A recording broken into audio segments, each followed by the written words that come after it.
The late afternoon sun cast long shadows across the manicured lawns of Chesterfield, Virginia, on June 4, 1981. The air, thick with the promise of summer, held a deceptive calm, a stark contrast to the unspeakable tragedy that was unfolding behind the closed doors of a modest, single-story home on Old Gun Road.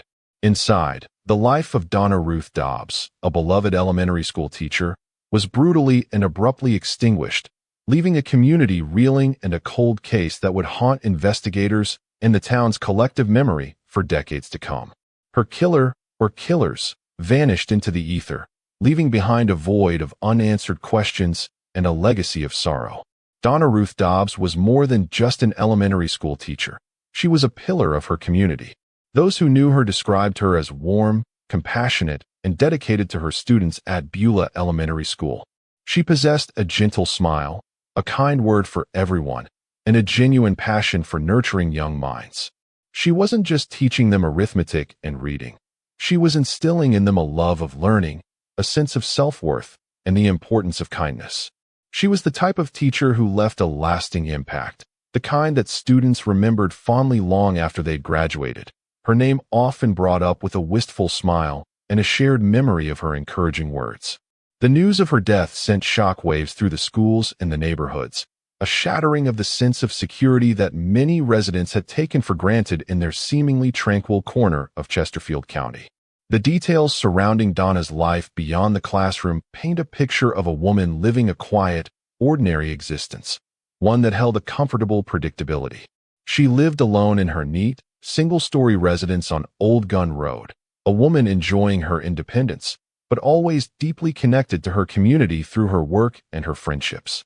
Her home, a small, well-kept dwelling with blooming azaleas and a porch swing, was a sanctuary of peace, often filled with the scent of her carefully tended rose garden. Among her cherished friends was Sarah Jenkins, a fellow teacher at Beulah Elementary, who had bonded with Donna over lesson plans and shared frustrations during after-school meetings in the faculty lounge, their laughter often echoing in the otherwise quiet school corridors. Mr. Henderson, her elderly neighbor, a World War II veteran with stories etched into his weathered face, relied on Donna for help with his groceries and a friendly chat over the white picket fence that bordered their properties.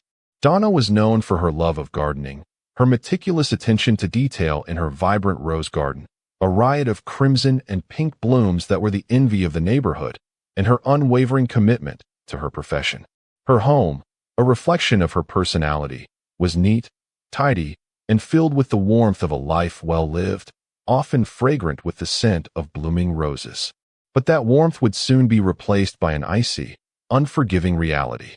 The day of June 4th, 1981, began like any other Thursday. The sun rose over the rolling hills of Chesterfield, casting a golden hue on the burgeoning summer foliage, painting the landscape in soft pastels. Donna, likely after a breakfast of toast and coffee in her cozy kitchen, its walls adorned with cheerful floral wallpaper, would have prepared for her day, perhaps selecting one of her sensible, yet stylish, dresses from her meticulously organized wardrobe. She would have driven her dependable sedan, a model common for the era, down the familiar, tree-lined roads to Beulah Elementary, her mind likely already occupied with the day's lessons and the needs of her young charges. The afternoon brought a subtle shift in the atmosphere, a sense of approaching evening, a deepening of the shadows, but nothing to foreshadow the horror that awaited. It was during these quiet hours, as the school day was winding down and Donna was presumably settling in at home, perhaps preparing a light dinner or tending to her beloved plants, that the unthinkable occurred. Investigators would later meticulously canvass the neighborhood, their flashlights piercing the twilight as they interviewed anyone who might have seen anything unusual, and painstakingly reconstruct a timeline, their notebooks filling with hurried scribbles. They painstakingly combed through every inch of Donna's home, meticulously dusting for fingerprints on doorknobs and tabletops, collecting fibers, and bagging evidence in sterile containers, desperate to piece together the puzzle.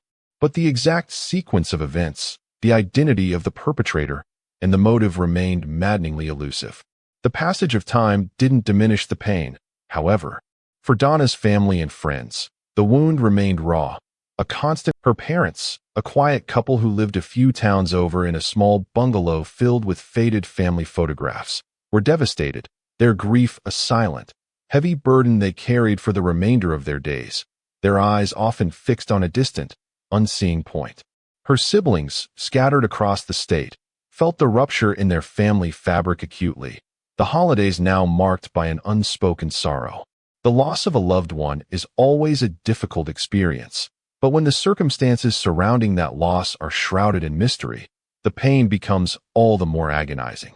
The lack of closure meant that they were left with unanswered questions, recurring nightmares, and a gnawing sense of injustice. They were forced to live with the knowledge that her killer remained at large, free to walk among them, while Donna herself was denied the dignity of justice.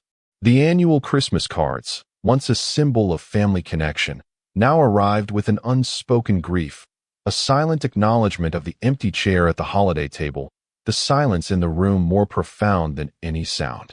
The impact of Donna's murder extended far beyond her immediate circle of family and friends. The crime served as a stark, brutal reminder that even in the safest communities, violence can find a way to shatter the peace. It created a lingering sense of unease among the residents of Chesterfield, a community that prided itself on its quiet suburban charm and friendly porches, where children once played unsupervised until dusk. The idyllic existence they had taken for granted was forever altered by the knowledge that evil could lurk anywhere, and that even the most innocent among them were not immune to its reach. Parents worried about their children's safety, their once open doors now bolted shut with an extra turn of the lock, each creak of the floorboards sending a jolt of anxiety through the household. Neighborhood watch programs, once a casual suggestion, gained a new urgency, with neighbors exchanging wary glances and sharing hush theories, their once friendly conversations now laced with suspicion. The whispers on the street were no longer about garden club meetings or upcoming bake sales, but about the murder, about who could have done such a thing, and the chilling realization that it could have been anyone, or that the perpetrator could still be living among them, a wolf in sheep's clothing. The current status of the Donna Ruth Dobbs case is, sadly, unchanged. The killer remains unidentified. The files remain open, a haunting testament to the limits of the justice system and the enduring power of evil. Despite the passage of decades, the hope for a breakthrough never fully died. Law enforcement agencies, recognizing the enduring pain of unsolved cases, periodically review old files, hoping that advancements in forensic science or the passage of time might jog someone's memory.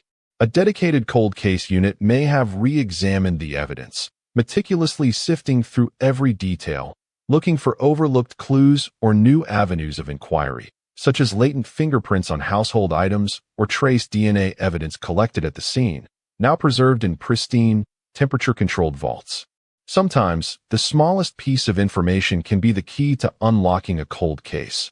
A forgotten detail from a witness who has finally found the courage to speak, a DNA sample that can finally be matched to a suspect in a national database, or a deathbed confession whispered into the ear of a loved one. The possibility, however slim, that someone, somewhere, might know something that could bring Donna's killer to justice, provides a glimmer of hope to those who have never given up. The community of Chesterfield has carried this unsolved mystery as a scar, a constant, nagging reminder of a night that irrevocably shattered their peace. The case of Donna Ruth Dobbs serves as a stark reminder of the human cost of unsolved crime. It highlights the profound pain of the victim, the enduring anguish of her loved ones who were left to grapple with an agonizing uncertainty, and the lasting impact on an entire community that lost its sense of invincibility. It's a reminder that justice delayed is justice denied, but that hope, like the embers of a dying fire, can sometimes be rekindled. The memory of Donna, the beloved elementary school teacher who touched so many young lives with her kindness and dedication, lives on, not only in the hearts of those who knew and loved her, but also in the unsolved mystery that remains a stain on the history of Chesterfield. May the search for answers continue until the shadows of that summer day in 1981 are finally brought into the light. May Donna Ruth Dobbs, the woman who brought so much joy and learning to so many children, finally find the peace she was so unjustly denied. And may those responsible for taking her life one day be brought to justice, allowing the community, her love. The quiet streets of Chesterfield, Virginia, still hold the echo of that tragic evening, a silent plea for resolution that resonates through the years, a somber testament to a life cut short and a justice yet to be served.